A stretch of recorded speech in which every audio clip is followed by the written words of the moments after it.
Hi అండి, అందరూ బాగుండాలి, అందులో నేను ఉండాలి. ఈరోజు అల్లం మామిడికాయ పచ్చడి పెట్టుకుందాం. ఫస్ట్ పోపు కోసం ఆయిల్ వేసి ఎండుమిర్చి, జీలకర్ర, ఆవాలు వేసి కొంచెం ఫ్రై చేసి తర్వాత వెల్లుల్లి, చిటికెడు పసుపు వేసి పక్కన పెట్టుకోవాలండి. ఇది కొంచెం చల్లారినాక మామిడికాయ పచ్చడి ఇంతెల్లక అన్నీ సిద్ధం చేసుకుందాం. పక్కన పెట్టి ఇప్పుడు ముక్కలు గిన్నెతోటి కొలుసుకుందామండి. గిన్నె కొలతతోటి 4 గిన్నెలకు గిన్నె కారం, గిన్నెడు ఉప్పు పోసుకోవాలి. గిన్నెతోటి కొలుస్తున్నాను చూడండి. ఈ గిన్నెతోటి రెండో గిన్నె ఇది.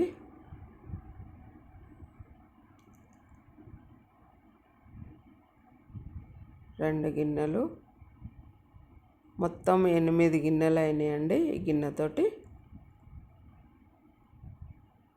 8 గిన్నెలు అయినాయి. 8 గిన్నెలు కొలుసుకున్నాను.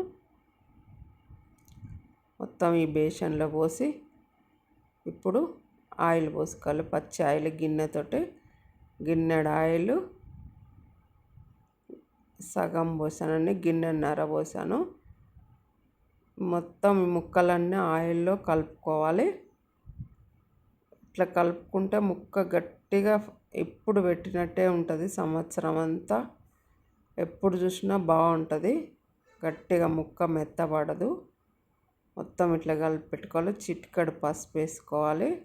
తర్వాత 1/2 కేజీ ఆవాలు పొడి చేసుకుంది, ఆవు పిండి కలుపుకొని మొత్తం కలిసేటట్టు కలపాలి. ముక్కలకు అంతా పట్టియాలి ఆవపిండి.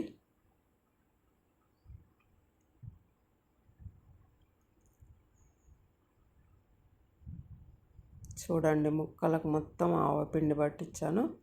ఇప్పుడు కారం పోసుకుందాం. 2 గిన్నెల కారం, గిన్నెడు ఉప్పు, ఇంకా కొంచెం ఉప్పు, అల్లం వెల్లుల్లి పేస్ట్లు వేసానండి. మీ చాయిస్, మీరు చూసుకొని పోసుకోండి. నేనైతే గిన్నెన్నర పోసిన. మెంతు పొడి 1/2 కేజీ మెంతులు, జీలకర్ర వేయించి చేసిన పొడి, అల్లం వెల్లుల్లి పేస్టు 1/2 కేజీ అల్లం, 1/2 కేజీ వెల్లుల్లి పేస్ట్ చేసింది. శుభ్రంగా కడిగి ఆరబెట్టి పేస్ట్ చేసిన పేస్ట్ ఇది. ఈ మొత్తం కలుపుకోవాలండి. ఇప్పుడు మొత్తం ముక్కలకు అంతా కలిసేటట్టు కలుపుకోవాలి. చూడండి, మొత్తం ఇట్లా కలుపుకోవాలి. చూడండి, మొత్తం ముక్కలకు కలిసిపోయిందంతా. ఇప్పుడు జాడీలో పెట్టుకుందామండి. ముక్కలు ఇట్లా కలిపినాక ఇప్పుడు పోపు ముందుగా మనం సిద్ధం చేసుకున్నాం కదా, ఆ పోపు వేసి కలుపుకొని జాడికి ఎత్తుకోవడమే.